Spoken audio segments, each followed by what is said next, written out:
સુરત પોલીસે સરોલી ટીમે એક સફળ કામગીરી કરી હોવાનું બહાર આવ્યું છે. પોલીસે મહારાષ્ટ્રના પાલઘર જિલ્લાના કાસા વિસ્તારમાં થયેલી ચોરીના બનાવ પોલીસ સૂત્રો પાસેથી મળતી માહિતી મુજબ સરોલી પોલીસની ટીમને બાતમી મળી હતી કે મહારાષ્ટ્રના પાલઘર જિલ્લાના કાસા પોલીસ સ્ટેશન વિસ્તારમાં ચોરી કરનારા 3 ઈસમોને સુરતના નિયોલ ચેકપોસ્ટ નજીક આવવાના છે.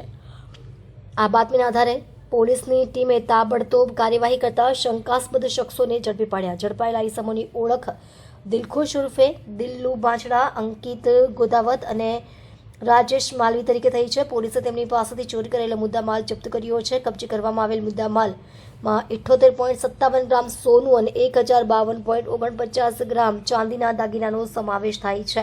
આ ઉપરાંત પોલીસે 2 મોબાઈલ ફોન પણ કબજે કર્યા છે. કુલ મળીને જપ્ત કરાયેલ મુદ્દામાલની કિંમત આશરે 12,52,000 હોવાનું પ્રાથમિક અનુમાન છે. પોલીસે જણાવ્યું કે આ કામગીરીના પરિણામે કાસા પોલીસ સ્ટેશનમાં નોંધાયેલા 2 અનડિટેક્ટેડ ગુનાઓ ઉકેલાયા છે. આ સમગ્ર ઓપરેશન સર્વેલન્સ ટીમ અને તેમના વરિષ્ઠ અધિકારીઓના માર્ગદર્શન હેઠળ હાથ ધરવામાં આવ્યું છે.